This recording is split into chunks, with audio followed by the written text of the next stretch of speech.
kulanti wanaagsan oo waan daawadayaasha qiimaha qayaalo Sama TV marka hore waxay idin soo gudbinaysaa barnaamijkii live-ka ah ee sabtida ahaa marka ugu horeysa waxaan leenahay inna lillahi wa inna ilayhi raaji'uun shacabka Soomaaliyeed waxay gabeen inay waxa geeriyooday fanaankii weynaa ee Maxamed Saleebaan Tubeec marka ugu horeysa dhammaan Sama TV waxay u soo gudbinaysaa shacabka Soomaaliyeed iyo deegaanayaasha Minneapolis marxuumka dhintay oo ku dhintay dalka Jarmalka waxaan leenahay inna lillahi wa inna ilayhi raaji'uun naxariista janna Allah siiyo dhammaan shacabka Soomaaliyeed samir iimaan Allah ka siiyo inta waa tacsiib waxay kaloo Sama TV inoo soo gudbinaysaa Sama TV waxay leedahay website kaas oo kala www.samatv.mn.org iyo raadiyaha aad kala xiriiri kartaan ama ka dhageysan karto mar walba maalin walba waxaana wacaysaa telefoonka 712-432-6977 712-432-6977 haddaan usoo noqono barnaamijkeeni maanta waxaa ila jooga hadda Cabdullaahi Axmed oo haray aad uga baratay Sama TV barnaamijkeena maanta wuxuu ku saabsanaa hadduu alla idmo xaaladda ay ku sugan tahay magaalada Muqdisho gaar ahaan magaalada Muqdisho guud ahaan Soomaaliya beesha caalamku sida ay u qaabishay waxyaabaha ay ka tiri wiilkii soo dhaafay Cabdullaahi oo aad ugu kulgalay xaaladda Soomaaliya gaar ahaan magaalada Muqdisho sidaan la socon magaalada Muqdisho waxaa ka dhacaya dagaalo habeenkii madaafiic baa dadka lagu laayaa inkastoo aan riyaal loo sheegin marka Cabdullaahi ayaa nala joogo Cabdullaahi marka hore ku soo dhawo Sama TV galab wanaagsan and everybody Somali to Minneapolis dhammaan wadin salaamay marka labaad waxaan si gaar ah taxsiin weyn ugu dirayaa dhammaan eheladii oo ka geeriyooday fanaanka weyn oo caan ka ahay Maxamed Saleebaan Tubeec oo ahay nin fanka Soomaaliyeed magac kule iyo ummadda Soomaaliyeed dhammaan aan gaar ahaan howladii waabari oo dhan oo qaranka anoo taxsiin gaar ah u diraayo saaxiibaday bay wada ahaayeen siday u wada badan yihiin dhammaantood iyo kooxdii warfaafinta ee raadiyo Muqdisho iyo idaacadii Sono oo Maxamed Saleebaan oo ka tirsan warfaafinta iyo kooxda waabari markii la isku diro waxa la isku oran jiray waxay isku imaan jireen tiyaatarkii Muqdisho ee Xamar waxay ahaan jireen dad friends ee saaxiibo ah walaalo ah fanaaniinta iyo warfaafintana kala ma hari jireen waxay ahaayeen ul iyo diirkeed taxsiin gaar ah ayaan dhammaantood aan hawada u soo marinayaa eheladii fanaaniintii qaranka kooxda saxaafadda oo dhan samir iibaan in ummadda Soomaaliyeed iyo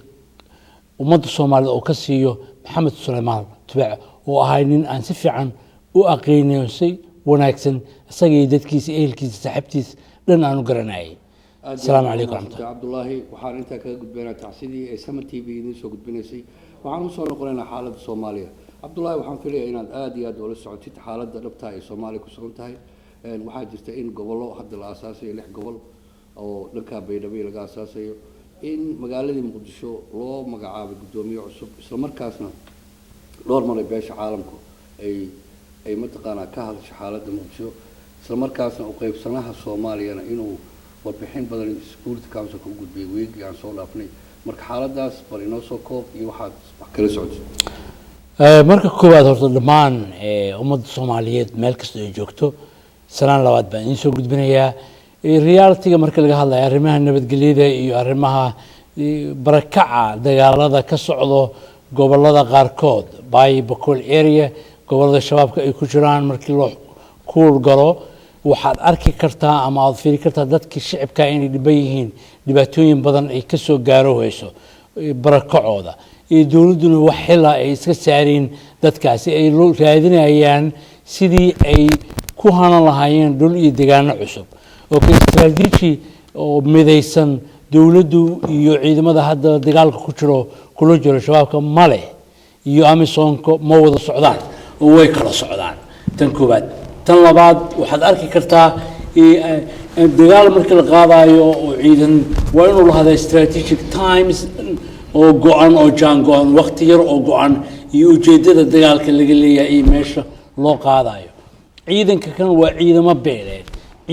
beeleedna dalka Soomaaliya kama xorey karaan shabaab iyo qabiilada kan ciidan qabiileed shabaab kama xulay shabaab waa ideological fikrad diimeed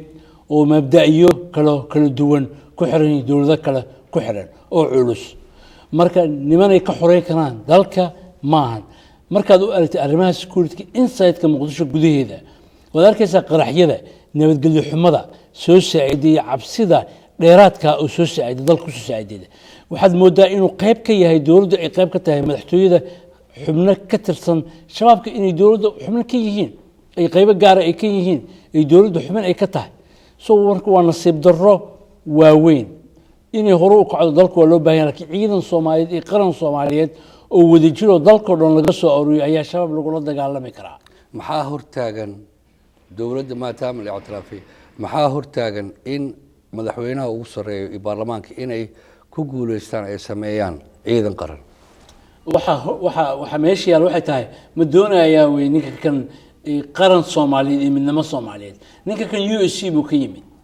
gruubka cindiid buu ahay weli cindiid soo barkiciyay buu ahay xasan sheekh maxamed ma aha nin qaran soomaaliyeed ama midnimo soomaaliyeed u soo jeedo inuu jeebka wax ku gurto oo dalka soomaaliyeed dan oo ka leeyahay ama arrimo oo ka leeyahay male gruubka asaga la socdo iyo waxa meesha joogo dhan qaran soomaaliyeed ummadda soomaaliyeed uma hayaan horukac dalka uma hayaan marar badan baa waxaan ku celceliyey baarlamaanka soomaaliya waxay u dhaarteen dalka waxay gacan geliyeen kitaabka qur-aanka kariimka oo aad ogtihiin inuu yahay waxa keliya ummadda ay isku aaminto in ay action ay ka qaadaan dowladda tan iyagoo move garaynayo impeachmenta dalka lagu hogaami lahaay oo loogu heli lahay ummad xalaal oo dalka iyo dadka daacad u ah cabdullaahi adoo mahadsan dadkiina daawanaya waxaan u sheegaynaa inay nagala soo xiriiri karaan telephone numberka 612-746-0553 iyagoo ka shidaal qaadanaya doodeenan ah maxaa hortaagan amniga muqdisho maxaa hortaagan ciidamo qaran in soomaaliya loo subso si looga hortago shabaab bal aan soo noqono waxaa tiri cabdullaahi ninkan waa USC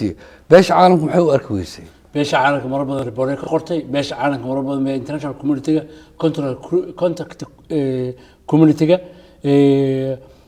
deen marar badan bay report la gudbiyay waa la ogyahay wuxuu uu yahay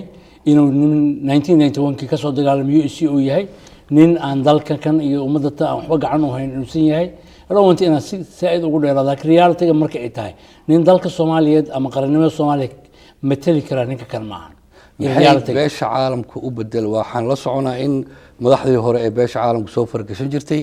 inay haddii ninku ku feelgaroob inay bedeli jireen maxaa marka beesha caalamka la socotayba beesha caalamka marar badan bay taabatay ninkan markii ugu dambeysay xataa waxaa lagu yiri State Department-ga ninka National Security Intelligence ugu sareeyo James Clark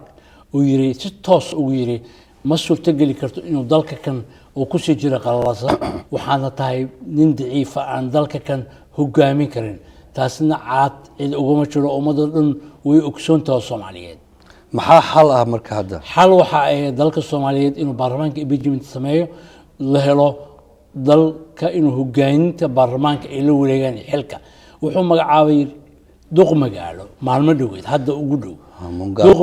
duq magaalo degmooyin buu booqday oo gobolka Banaadir dad gaar ayuu u magacaabay degmooyinka oo yiri idinku mooyee cid kale wax ka socodsiin kartaa degmooyinka ma jirto dhibkana meesha ka socdo waad ogtihiin dalka Soomaaliya iyo gobolka Banaadir waa ummadda Soomaaliyeed muraayadii ummadda Soomaaliyeed buu u dhaxeeyaa qarannimadii ummadda Soomaaliyeed buu u dhaxeeyaa marka labaad waxa weeye waa meesha tan waa 1956 ilaa 60 ilaa 50 meesha ummadda Soomaaliyeed iskugu timid waay meesha ummadda Soomaaliyeed ay ka soo aasmatay Israel iyo markii dib loo eego qarannimada midnimada ummadda Soomaaliyeed ka soo baxda waay gobolka Banaadir ma ahan gobol dad gaar ay leeyihiin marka koobaad waa u dhashay gobolkii iyo dhulkii deegaanka leeyahay ma ahan waa u dhashay ma ahan waa difaacaya dalka iyo qaranka weey laakiin waxa uu yiri Mugabe markii ugu horeysay khudbadiisii anaga oo dhageysana waxa uu yiri xamar waxa la yiraahdaa xamarday laba qabiil baan iskala arintaas see u aragtaa waa khalad xamar waxa iskala ummadda Soomaaliyeed oo qof ka maqneen hadduu Mugabe xamar difaacaya ama qarannimada difaacaya midnimo Mugabe aniga isku meel baan ka imaanay isku deegaan baan ka imaanay van gobolka Banaadir waa u dhalan yes laakiin ummadda Soomaaliyeed buu u dhaxeeyaa gobolka Banaadir cidna cid kama xigto is reality marka ay tahay okay telefonkan hore qabanina hello assalaamu calaykum walaal وعليكم السلام وعرفنا لك عبد الله طريقنا وليد وحوي دينار من لك عبد الله haye وعرفنا إذا كنت دينا ولا ماشي ما حد أي هالقبيل باس كنت تجي مقالة يا حمل أول سؤال الكلمة ماشي وقت ما هالقبيل باس كلام سؤال شو اسمه لنا كنت ولا هذا الرال جاء xamar waxaa isugu yimid buu ku yiri Cabdullaahi hal qabiil maxaa waa dadkii kala aawe wallahi dalka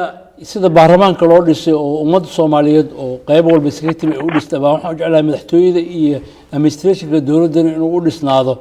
si wada jira ummadda Soomaaliyeed ay u dhan tahay laakiin ninka kan ma aha nin ummadda Soomaaliyeed isku keeni karo ama si gaar ah ummadda isku keeni karo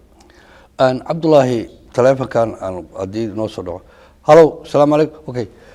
waa sugeena telefonka waxaa dhibka weyn ka jira magaalada Muqdisho waxay 18 gobol bay leedahay degmo dawladii Shariifka dawladii Cabdullaahi Yuusuf limit bay lahaayeen amnigeeduna waa roonaa maxaa hadda is leedahay magaalada Muqdisho isku dhex yaacday maxaa sabab weyn u ah baa leedahay waxaa sabab weyn waxaa jiro waxa la barkicin waxa la kicin cabsi gelin iyo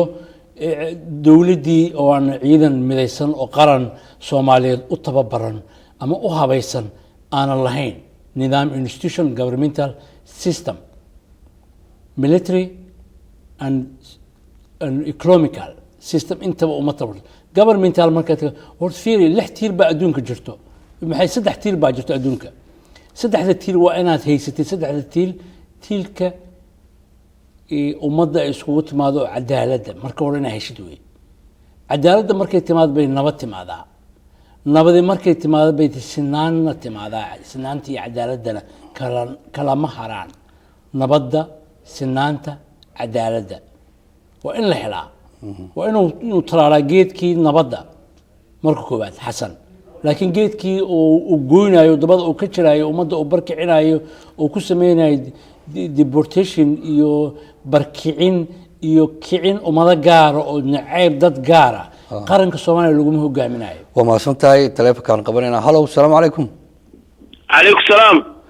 waa magacaaga iyo su'aasha magacayga xasan xaaji nuur waaye waxaan rabaa ninkan inaan hal su'aal weydiiyo maadaama nin dhalinyaro siyaasi yahay waxaan rabaa inaan weydiiyo ninkan haddii la bedelo Soomaali nin kale oo fiican oo Soomaali ah ma haysaa dheh Soomaalidu anigu waan naqaano waa qabaa'il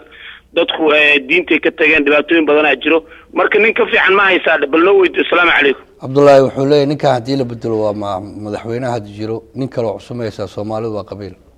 wax qabiil ah adduunka ma jiro Soomaali qabiilna dalku ma dhisma iyo qaran marka labaad taas oo meel uga baxo waxa loo baahan yahay qaran Soomaaliyeed oo midaysan baarlamaanka la rabaa inuu soo xulo ninkii dalkan iyo ummadan Soomaaliyeed hogaami lahay marka waxa leedahay waa la helayaa nin hogaamiye dalka hogaami waa la helayaa arrimahan oo soo noqona marka goboladani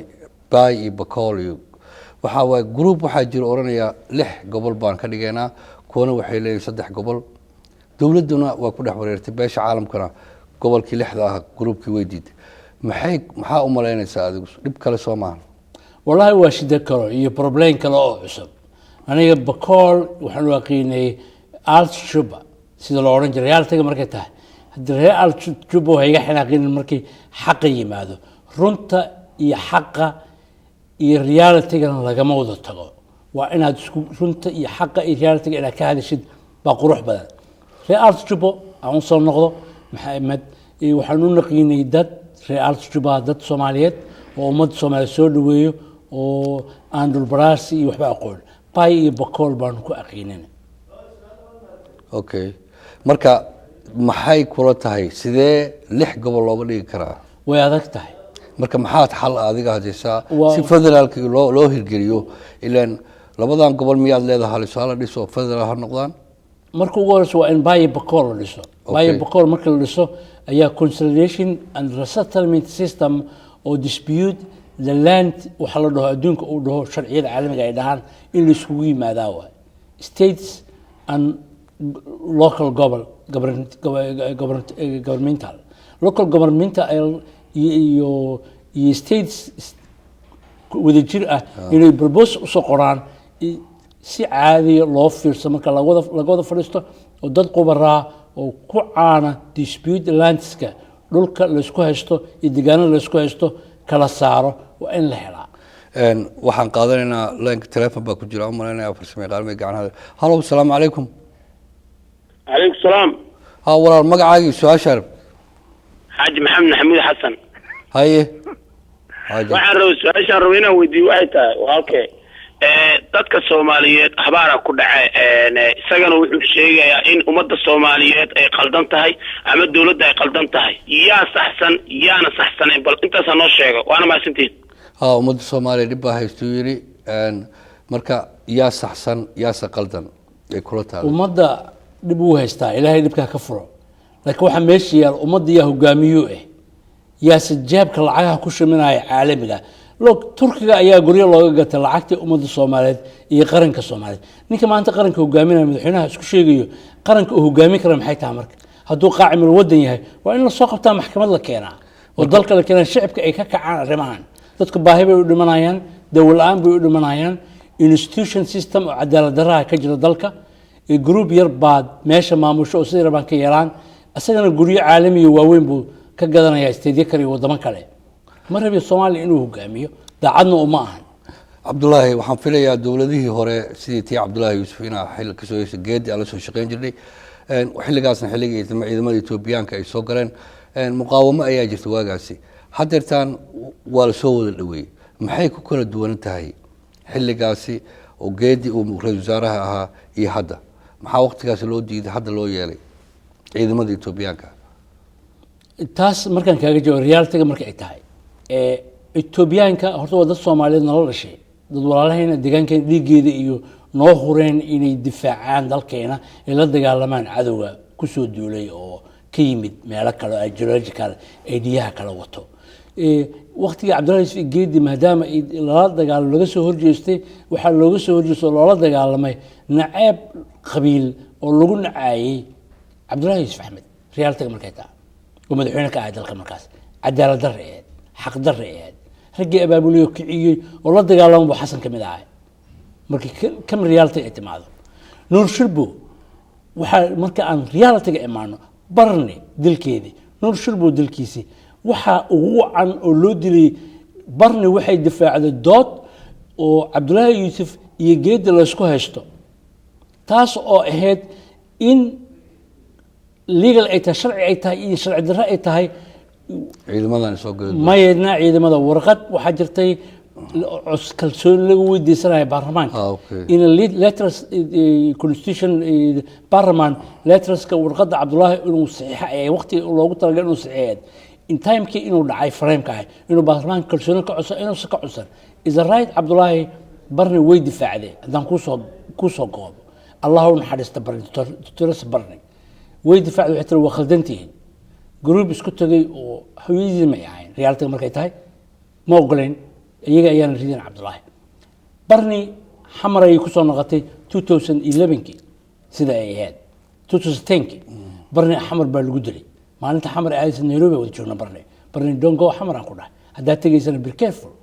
ka taxadir barni xamar baa lagu dilay iyadoo laga urinayo cabdullaahi yusuf ayay taageertay ayaa shirqoo loo dhigo lagu dilay barni waxaa kuu soo haray nuur shirbo jenaraal nuur shirbo madaxtooyada ayaa lagu dilay couple weeks ago sababta loo dilana waxa ay tahay wuxuu ahaa taliya ku-xigeenka ciidanka nabadgelyada gobolka Soomaaliya wuxuu la shaqeynayay maxamed ruush urin laga urinaayo cabdullaahi yuusuf ayaa la ogaaday in mar labaad dalka loo dhiibayo nuur shirbo jenaraal nuur shirbo qaabkee macalinkaygii buu ahay wuxuu ahay nin la soo shaqeeyey muddo badan nin aan aqoon dheer u lahaa nin daacado dalka honest u ahay horta waan ka xumahay geerida ku timid oo naxdinta lahayd shirqool assassination oo madaxweynaha ka dambeeyey iyo gruubkiisa lahayd naceeb lagu naceynayo ra-iisul wasaaraha maadaama uu wato cabdullaahi yuusufna uu la shaqeyn jiray marka see ku cadaynaysaa inuu madaxweynaha ka dambeeyey weerarkaasi madaxtooyada ka dhacay cabdullaahi waxaan ku cadaynayaa waxaa ku dhintay wiilal ehel uu yahay soo gelitaanka madaxtooyada intaasoo kun ay ciidan joogaan waxaan macquul ahayn oo aan realitiga ka fog oo aan la qaada karin baa mararka qaarkiis imaanayo sida weyga ay u dhaqmayeen assassination kaabka u sameeyey oo wuxuu abaabulay asaga oo ka dambeeyey oo ugu talagalay beesha caalamka inuu lacago ugu qaato oo dhaho sukuulad xumo iyo nabadgelyo xumo ayaa dalka ka jirto shabaab baa sheegatay next day way iska sheegteen shabaab laakiin shirqool oo asaga maleegay kana dambeeyey asaga iyo gruubkiisa uu cabdikariin guuleed madaxda u yahay amniga bay ahayd waxay ahayd inay ragga qaarkiisa cabdikariin guuleed wasiirka arrimaha gudaha wasiirka amniga iyo wasiir taliyaha ciidamada nabad sugidda iyo taliyaha ciidamada nabad sugidda gobolka banaadir shanta in jagada laga qaado maxkamad ciidan la keeno oo military because wuxuu ku feelgaroobay security iyo nabadgelyada ayay xali waayeen sidee u aragtaa cabdullaahi taliyihii booliiska ee dowladda Soomaaliya oo ka degay shalay gaalkacyo haddana carmo meesha riyaatay arrintaasee u aragtaa waa gol fiican waa weji fiican oo imaanayo wuxuuna xulayaa fariimihii masjidkii aan diray oo ahay Soomaaliya waxay u baahan tahay ummad Soomaaliyo dhan ciidan u noqoto he want inuu soo xulo oo booqdo isteedadaas waa wax loo baahan yahay oo recruitment ka sameeyo oo ciidan soo xulo waan ku faraxsanahay sida ay qoreen website-yada intooda badan waxay sheegeen in jagadiisii loo dhiibay taliye Turki ka socdo marka arrintaasi ma laga yaabaa in uu siri maadaama Muqdisho aan waxba ka hayn xaggaas goboladaas u dhalatay taliyaha booliiska anigu ma arkataa waxaan u arkaa kan taliyaha la sheegayo booliiskana inuu advisors yahay oo yahay waxa afka qaal lagu yiraahdo logistical systemka iyo booliiska systemkiisa inuu qad kaga dhisay iyo qalabeyntiisa advisors inuu yahay arrintan shabaab waxaan filayaa in xilliga shariifka inta badan cabdiweli markuu ra'iisul wasaare in magaalada laga sifeeyay shabaab hadda way ku soo noqotay soo noqoshadaani maxaa sabab u ah you know why can I tell you something today is a camera reality Soomaalina wana wada maqleen Shariif Sheekh Ahmed halkaas ka raacnay Ethiopian kaga u gudbay aniga saxabar buu u gudbay Nairobi isku imaanay waxa dhacday waxa dib loo soo dhisay oo ahay wasiirka amniga Axmed Cabdisalaam xamar nabadgelyada xumada ka taagneed way xumeed wasiirka amniga Axmed Cabdisalaam Cabdiqaadir Cali Cumarna wuxuu ahay wasiirka arrimaha gudaha taliyaha nabad sugidda waxaa Maxamed Sheekh la dhihi jiray iyo kan booliiskana aadan cali madoobe Maxamed Sheekh iyo cali madoobe si fiican aan u aqoonay waa niman macallimiinteedii midna ahay midna taliyaha inoo socon dooda telefoon hallo assalaamu calaykum السلام عليكم انا محمد الحاج احمد برا والله waxaan rabay ninka Cabdal inaan su'aal weydiiyo su'aashiisu waxa ku jirta lixda gobol waxa waaye asaga maxaa ku jira saxamro tagay lixda gobol shaqmada ka hadla kar way waalda gobolada kala muqaalada dad maamul suusan in laga daba hadlo ma fiican tahay waa su'aashaas bal macna weydiiyo xaji Cabdalla adoo raali naga waxna nin walba maamul buu dhistay dadkii way kareen maamul bay suusan lix gobol marka waxa waa anaga lix gobol hadii dadka suusan in dadkii maartay laba gobol suusada iyo saddex gobol suusada taas ma aha maartay maanta xilli laga hadla ma aha maanta wadankii waxay noqotay xamarna hal qabiil iskugu tagay oo haystaan goboltoorihii gudgowgeenkii dadka kala la qaday marka dadkii waa baahan maamul suusay dadka waxa dibka maxaa ka keenay eriga kuleelka maxaa ka keenay karka ka keenay marka waa su'aashaas bal inaan nagu jawaabtay idagoo raali naga wuxuu leeyahay waa maasantahay wuxuu leeyahay maadaama xamar qabiil looga tagay maxaa ka rabtaa goboladan lixda oo maamulka subsana maxaa ku falgashay waa saddex ka doodeen sorry horta si qalad su'aasha horta inaa u qaadatid waa qalad inaa fahamtid baa fiican means that by call markaan dhahayo Artshuba markaan dhahay Artshuba waxa lagu yaqiinay oo Talyaanigii ilaa 60kii soo jiray bay ahayd soodintaas iyo gobolkaas labadaas gobol so as first in laga soo bilaabo grassroots-ka oo laga soo dhiso marka ugu horeyso labadii gobol oo horay dibna looga wada hadla marka kadib okay aan soo noqdo Shariif Ahmed I give advisor good advisor security advisor system bansiye inuu marka ugu horeyso uu dhibka meesha uu ka socdo ogana imaanayo uu yahay connectionka shabaab nimanka la leh xuraalkana siiyo dhibkana xamar ka taagan ay ka dambeeyaan Axmed Cabdisalaam iyo Cabdiqaadir Cali Cumar Shariif is a realized reality Sidi ninka Allah Maxamed Sheekh inuu yahay nin aan jeclahaa waaye nin aan very ehel lahaan waaye shaqadii loogu talagalay the timekaas inay suurtagal aysan ahayn calimadooba sidoo kale inkastay nimanka ahaayeen niman tababarayaashayda macallimiintayda instructorkeygii hore maxamed sheekh calimadooda taliyayga ahaan jiray counter intelligentgii waa ka shaqey jirnay the reality-ga waxay timid Sharif is realized he removed the boss groups I sent the declaration letters and u qoray see Sharif and Sharif follow up these procedures will be surviving in few years that time wuuna ku survive garoobay dad badan baa ogsoon xafiiska Sharif ka shaqeyn jiray baa ogsoon I give it good advice I try Hassan in advisor siiyo oo xagga arrimaha security nabadgelyo ka siiyo Hassan waxa weeye il baa u furan nin il u muuqato hal il u muuqato il kale uma cadbay Soomaaliya tiraahdaa ninka kan waa nasiib darro aad iyo aad Cabdullaahi mid gaar geedi waxaan filayaa in uu xilligii doorashada ay Puntland ka jirtay inuu aad u firfircoonaa oo idaacadaha aad ugu eedeena dawladdan haddana uu aamusay geedi ma waxba iska bedelay mise siyaasadiisu wataa علي محمد جيدي هرتا ونين هرتا بروفيسور وذلك صاحب كينا ونسيب درو إنه سيق أبو هرتا وشكيس أي برف أي نقطة وعلى وحكو أغيني قالك سيفتو إنه كلبحو أو جوي سيف أذاك أو سيفتي علي بن دالم وأذاك قوتي مركب مو ملينا كل على حول أمسيه ما نسجنوا حجاي أنت تايم كيسة موفمنت كيسة علي still we're moving up I hope inuu move gareynayo reality waxa isku ogeynay movementii hore inuu wado dhanka Shabeellaha Hoose waxa ka jirto dagaalo fara badan baa ka dhacay ilaa hadeertaana wali buuqi baa ka taagan dawladdu waxa ma ay dhihin dibkii Kismaayo ka jiray oo hadda dagay oo kala weeye maxaa u maleynaysaa halka ugu fiican oo Shabeellaha Hoose loo dhaqmi karo Shabeellaha Hoose waxa loo dhaqmi karaa deegaanka Shabeellaha Dhexe dadka degan iyo grassroots-ka degan in loo raadiyo dad la yaqaan reality-ga markay tahay dadkaas ayaa difaacan kara deegaankooda iyaga ayaana nabaddu ay ku imaan kartaa waa inay ka soo bilaabato shacabka deegaanka sidaan ku dhahay ma aha nin kor laga keeno ama nin gobol kale ka yimid 700 kilomitir nin ka yimid in gudoomiye gobol looga dhigo xaraam 23 years bay Soomaaliya taagan tahay situation adag burbur iyo halaag ay ku jirtaa we have to come reality in la yimaad baa fiican dadka deegaanka in loo daayo deegaankooda iyaga ay soo dhistaan soona xushaan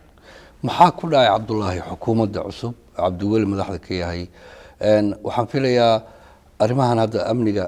qayb weyn ba ku leeyahay inuu ka qayb qaato weeye sidoo uu yimid qaraxyo badan baa dhacay isaga xataa ayaantii hore markuu ka imaanay Nairobi waa tii madaxtooyada la weeraro la sagay maxaa haystaa isleedahay oo isbedel oo xukuumaddan maxay u shaqeyn laadahay oo matan Puntland misatan federaalka federaalka waxay u shaqeyn laadahay inside-ka dadka madaxtooyada ka tirsan ayaa wax dad u shaqeeya shabaabka qaarkood madaxtooyada ayaaba buuxdaba sideedaba oo ciireysaba oo dhaaninayso soo marka waa in la kaliir galayaa madaxtooyada naftigeeda waxa ay tahay inta yaa ku jiro yaa la shaqeeya madaxweynaha yaa xafiiska wasaaraha jooga inta badan xafiiska wasaaraha waxaan ubaa in dad nadiif ay wada yihiin mustabil laakiin shaqada ka socolaadahay waa Xasan dhinaciisa madaxweynaha dhinaciisa marka okay xukuumadii hadii kala saxsato madaxweynihii iyo xukuumadii ay kali laba executive kala duwan ah muxuu ra'iisul wasaaruhu howshiisa u wada sida Cabdiweli markuu ra'iisul wasaarahaas isaga u madax banaanaa oo Shariif ka joogay maxaa hortaagan baa isleedahay hadda oo ra'iisul wasaaruhu wax la qaban lahayd Cabdiweli iyo ninka Allah iyo Shariif Ahmed Shariif Ahmed wuxuu yaqaan weegiisa presidentnimo oo executive power uu leeyahay ku ikay wada shaqeyn buuxdo qurux badan ka dhaxaysa Cabdiwelina xadkiisa ma soo dhaafi jirin wixii advisors president oo aqal tala ah uu ka dhageysanayay Shariif Cabdiwelina Shariif uu ka dhageysanayay wada shaqeyn guud oo qurux badan ay ka dhaxaysa laakiin nasiib darrada waxa way hadda ay ka calaadahay Xasan waxa ku wareersan wiilal yar oo meel ay ka yimaadaan aan aqoonin oo iyaga naftooda shabaabka u shaqeeyo halfkood soo marka wax secret ama institution system governmental oo ka ifcad ma jirto waxaa jirta in gobolada dhexe ay ciidamada Djibouti gobolada badan ay ku guuleysteen odayaal baa maanta hadlayay oo lahaa mataqaana waa kala noqon kalsoonida dowladda federaalka arrintaas see u aragtaa way kala noqon karaan because deegaankooda iyo gobolkooda xaq bay u leeyihiin dowladda federaalkana wax federalismkana wax la iskugu yimid waaye oo la isku darsaday waa horta markuu warso waa in la fahmaa dadka Soomaaliya inay fahantaa institution governmental systemka federal markay tahay iyo government democratic republic Soomaaliya markay tahay waa different way baa u dhaxeeya maanta federal system waa isku tag dowladaha systemka sida Imaaraadka oo kale Mareykanka oo kale dowlado badan baa federalism ku dhaqmaan sharciga federalismka baarlamaanka waxa loo baahan yahay shacabka inay u qeexaan una sharxaan una fahansiiyaan ummadda si ay u fahmaan oo apologize oo qurux badan aad iyo aad baa umahadsan tahay waxaan filayaa inaad dib isugu soo noqon doono waxaan qaadanaynaa 1 minute oo breega cabdikariin iyo maxamed baa naga codsaday waxaan filayaa in aad dib ha ka tegin kursigaa ka kicin waxaan filayaa inaad dib isugu soo noqon doono break baan qaadanaynaa 1 daqiiqa hadduu alla yidhaahdo والسلام عليكم ورحمة الله وبركاته وحنا كسبنا هذا عبد الكريم بلينو نوسان ودون ياني نينو دولة دانو ما بدون ياني نينو دولة دانو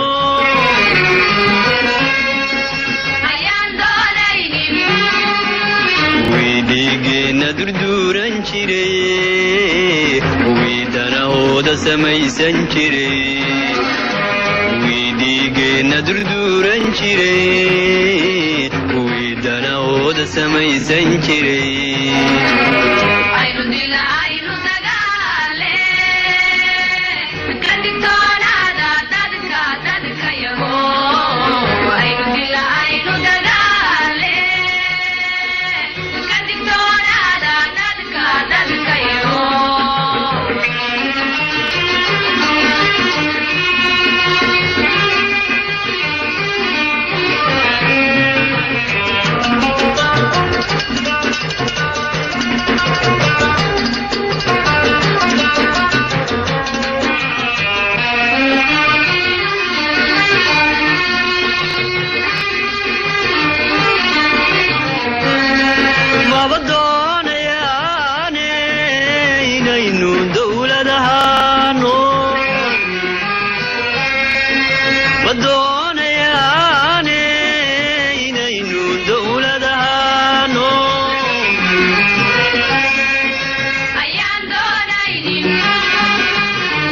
Somali dulaysan jiray wii qabiilka ku doodi jiray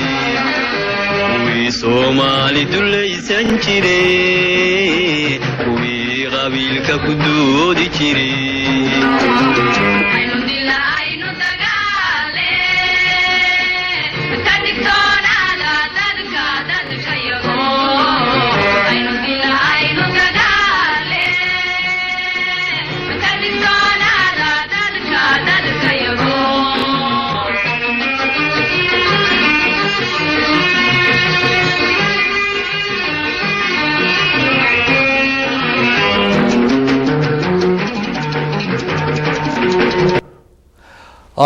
kulanti wacan oo wanaagsan mar labaad daawadayaasheena qiimaha qayaalaho barnaamijkeena kulanka sabtida ayaan dib ugu soo noqonay waxaan ugu soo biiray injineerka oo aad hore uga aragteen Sama TV injineer ku soo dhawow marka hore waa mahadsantahay doodani inoo socotay waxaan marka hore ogeysiiska waan ku soconaynaa Sama TV waxay idin leedahay website-ka Sama TV waxa weeye www.samatvmn.org waxaa kaloo kala xiriiri kartaa raadiyaha oo aad ka dhageysan kartid maalin walba ديل واحد كوا عيسان نمبر كا 7 هاللبو 7 هاللبو 4 3 لبو 6 9 7 waxaan ka dhageysataa dhammaan barnaamijyo kala duwan oo markaas live ah engineer dad baa socotay aan filayo Roger Kay oo ah u qaabilsanaa UN-ka ayaa wuxuu warbixintii sanadlaha ahayd Security Council wuxuuna aad uga hadlay xaaladda Soomaaliya ee hadda ku sugan tahay waxaan xusuustaa xilligaas inuu live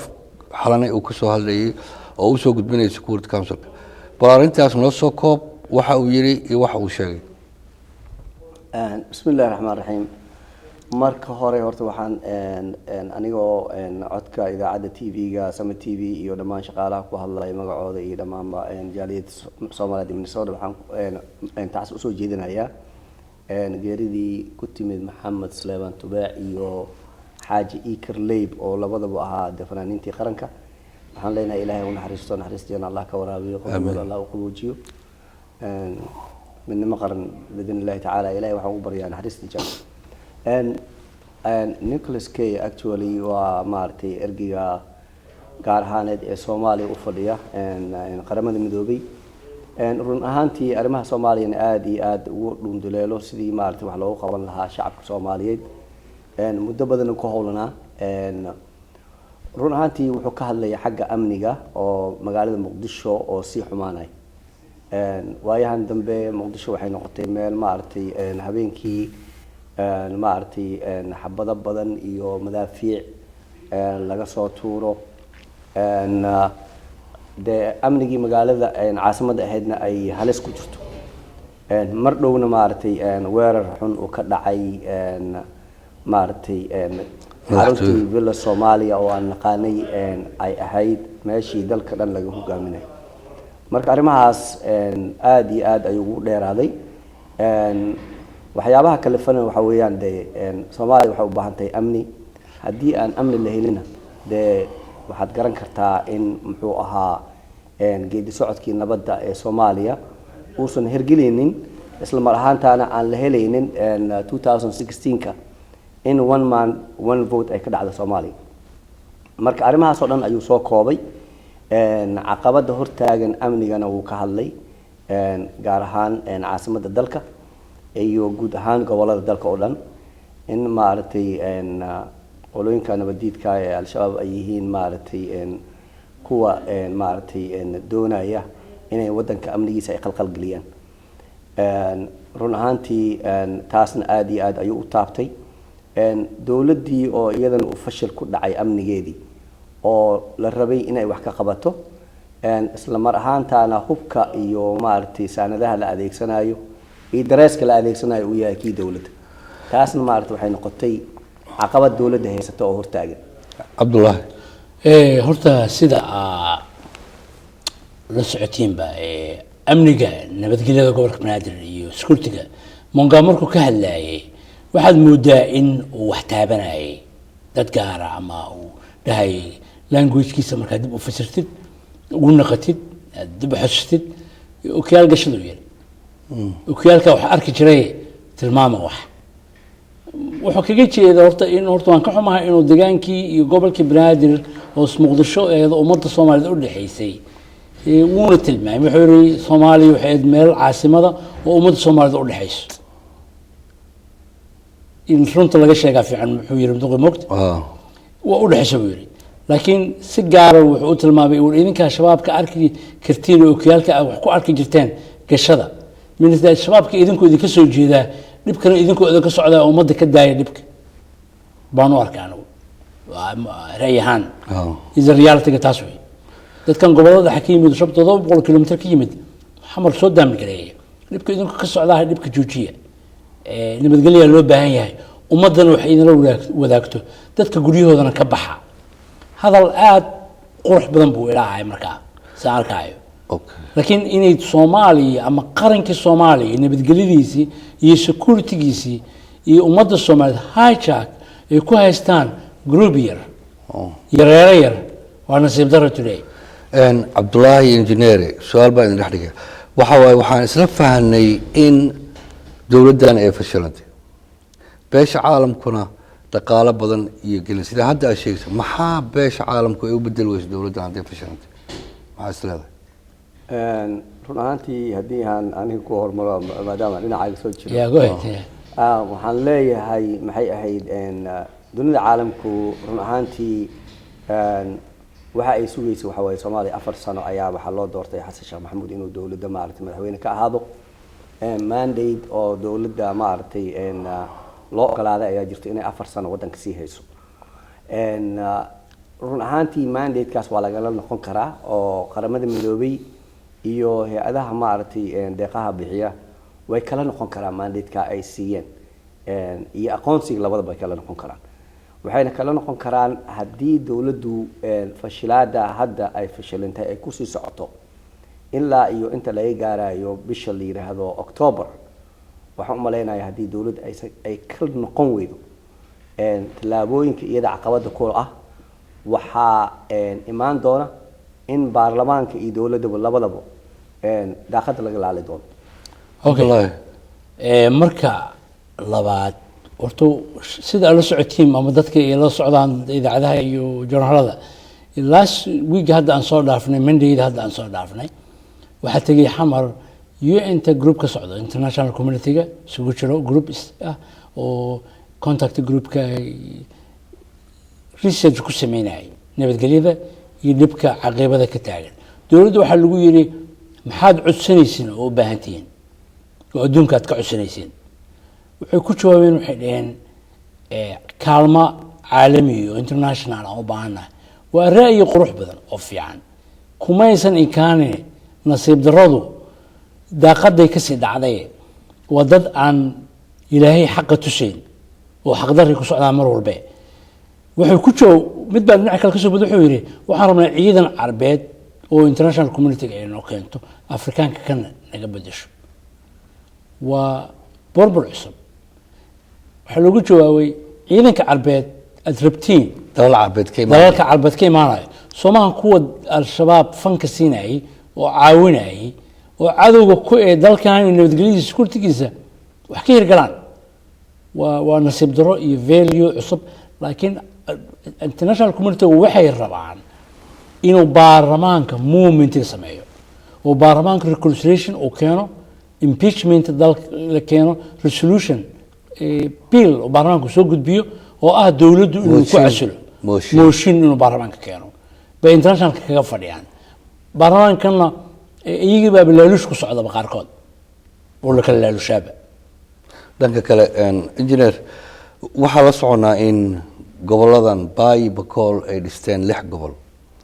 group kalena uu dhistay 3 gobol sidee arintaa u aragtaa run ahaantii markaa fiirso Soomaaliya waa dawlad federaal Puntland waa hooyadii maxay ahayd federaalka way dhisan tahay Jubbaland ayaa dhisantay oo state ah oo 3 gobol la aqoonsaday mandate la siiyay oo macnaha hadda IGAD iyo qaramada midoobay labadaba mandate ka haysata oo la approve gareeyay ay tahay inay sida maaragtay Somaliland iyo Puntland oo kala u taagan Jubbaland state marka laguma dari karo 3 gobol oo kale 3 gobol oo kale si gaar ah way u dhismi karaan amnigooda iyo nabadooda way ka tashan karaan laakiin in lagu soo daro waa caqabad dawladda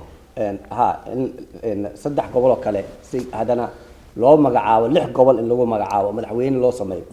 waa dhacday oo madaxweynaha hadda la magacaabay laakiin dawladdu way diiday haddii dawladdu ay ogolaato ama baarlamaanka uu arinkan faraha la galo ama ogolaasha ay timaado waxaan ku sheegay dawladda saahad ku sheegay bisha October labada daaqada ka baxaya sababtoo ah waxa weeyaan qaramada midoobay qarash fara badan ku bixisay Jubbaland state inay hirgasho mandate ay siisay IGAD sidaas oo kale mandate-kii way saxiixeen qaramada midoobay way saxiixday dawladda federaalka ee Soomaaliya waxa uu saxiixay wasiirka arrimaha gudaha Jubbaland state waxa uu saxiixay Axmed Madoobe oo ah hogaamiyaha Jubbaland oo madaxweyne ka ah haddii ay faraha la galaan ama ay isku dayaan in ay burburiyaan oo 6 gobol ay ka dhigaan mandate-kaasna ay maartay ay ciribta mariyaan waxa imaanaysa caqabadaha hadda dawladda oo food saaran ee ah humanitarian crisis oo hadda ay taagan tahay maxay ahayd Soomaaliya oo dhan 4 dhinac oo dagaal ka socdo marka waxa leedahay 6 gobol waxa lagu burburinayaa Jubbaland sababtaas loo suubinay ma leedahay sidaasay wadaan hadda laakiin yaa ka dambeeya isleeda marka waxa ka dambeeya xildhibaano ka tirsan baarlamaanka Soomaaliya iyo saraakiil sare oo dawladda ka tirsan oo isqaranay laakiin arinkan hadii baaris lagu sameeyo ay soo baxdo reality-geedu wuxuu imaanayaa in maxay ahayd bisha October markii la gaaro ay arinkan kala cadaan doonto madaxweynaha Soomaaliya waxaan iyo baarlamaanka gudoomiyaha baarlamaanka iyo dhammaan golaha wasiirada waxaan aad iyo aad fariin gaar ugu dirayaa in ay iska ilaaliyaan wax walba oo caqabad ku noqon kara geedka ayaga ay saaran yihiin sababtoo geedka ay saaran yihiin waa geed nabadeed Soomaaliya 22 sano ay dawlad la'aan ahayd waa la aqoonsaday dunida caalamka oo dhan aqoonsatay sharaf ay noo tahay laakiin waxaan aad iyo aad fariin ugu dirayaa in aysan ka weecan wadada saxda ah Cabdullaahi horta waa inuu horta marka ugu horeyso dalka iyo nabadgelyada iyo deegaanaysiga dadka inay ka timaada ayaa fiican markaan u galno baay iyo lixda gobol waa la sheegan karaa oo waa lagu dhawaaqi karaa 3 iyo 6 intaba nin qof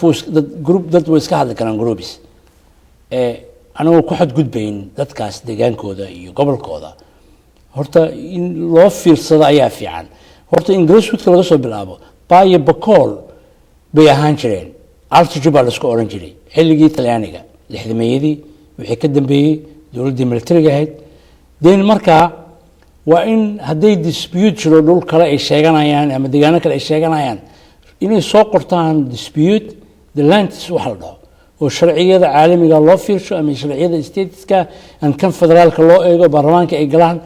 si hoos lagu baaro lagu raadiyo inay ka soo abuuraan marka hore inay dhistaan state way qurux badan tahay ka soo bilaama goboladii altitude la jiray inay soo dhisaan marka hore kadibna ay u gudbaan wax ka maqan ay sheegtaan ummadda u soo gudbiyaan cid ka inkaraysa male dalka 23 years burbur buu ku jiraa Soomaaliya no more than burbur loo adkaysan karo kala qaybsi dul sheegasho iyo waa laga qurux badan yahay distaan waayay raala hada telefonkana qabsaneen hello assalamu alaykum hello assalamu alaykum waa magacaaga su'aasha hello bay maqlaysaa walaal hello hello السلام عليكم magacaaga su'aasha walaal ولا هل ده محمد haye waxaad weydiin lahaa adiga nimanka wareysanayso nabadgelyada xamar nabadgelyada xamar ee laga hadlayaa maxay ku dhacday iyadoo intaas malaayiin la siiyay xagee lacagta aadis haysta loomidaas mideeda labaad dadku waa is yaqaanaane 40 wiil oo afka soo duuftay shayaadiinta ah oo maamulka baabuur meel ku qarxinayo iyo hubkan dawladda ay ka gadayaan afduub laga xaday oo laga gadaayo nimankan afka duubta shayaadiinta ah say u dhici weeday in waxaan wax loo qabto midda kale siyaasada madaxtooyada gudaheeda loo galay oo dad saraakiil loogu laayay haddii uu madaxweynaha iyo dawladda waxa meesha sheeganaysa ayna raalli ka ahayn soo marka maaha uma baahan ummadda Soomaaliyeed inay maxkamad tagto ninkan sheeganaya madaxweynaha culusow in maxkamad la keeno international criminal court la geeyo oo dhiigii uu daadiyay isagaaba ka daran badaahir awees shaydaanka loo meesha fadhiyo waa okay hadda ma saddex su'aal weeye marka hore wuxuu soo sheegtay maxaa dhaqaalihii la gashay magaalada Muqdisho oo amniga lagu sugaay xagee martay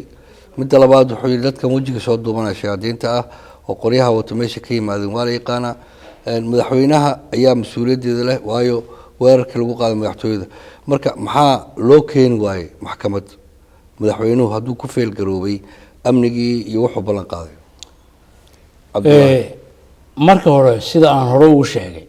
waagii Shariif Axmed iyo Cabdulle joogeen intuu Cabdulle uusan imaan oo farmaajo telefonkaad wasala wadoodo inoo soconaysa assalaamu calaykum وعليكم السلام والله سؤال بانقذ والله وحارب إلى ويبي أريك لحد قبل أو بقى نك كلا يري كسماية وحارب إن الدولة بربريان مركز سيد دولة بربرنا سبركير كسم لحد قبل قولون كلا ننا وحالك كاني ننا وحالك كاني الله مصر الدورنا مركز ما كان لحد قبلنا عيقا صوت اختار مركز وحاربنا أحمد مدوبة نك الشيغان أمد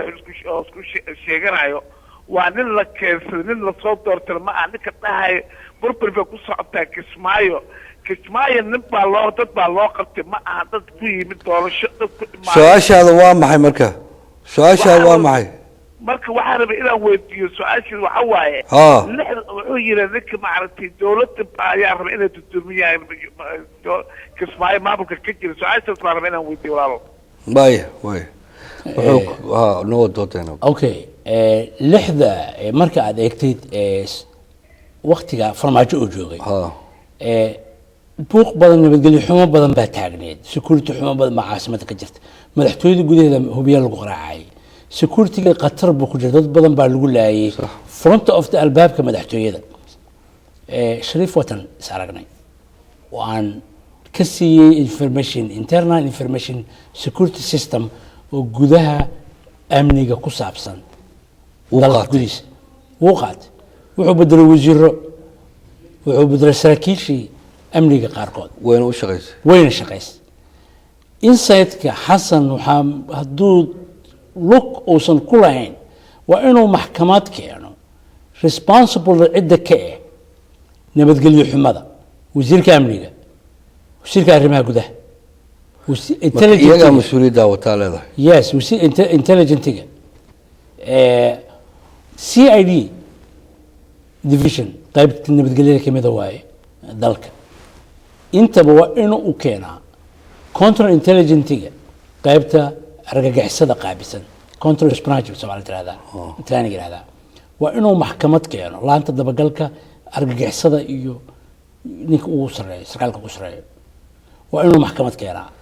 log nabadgelyada xagee ka imaanaysaa hal famil baa gobolka banaadir nabadgelyada gobolka banaadir security gobolka banaadir nin baa haysto taliyihii ciidanka nabadgelyada Soomaaliya nin baa waa niman ilma adeera amniga gobolka banaadir federaalkii oo wasiirka arrimaha gudaha hal nin baa haysto wasiirkii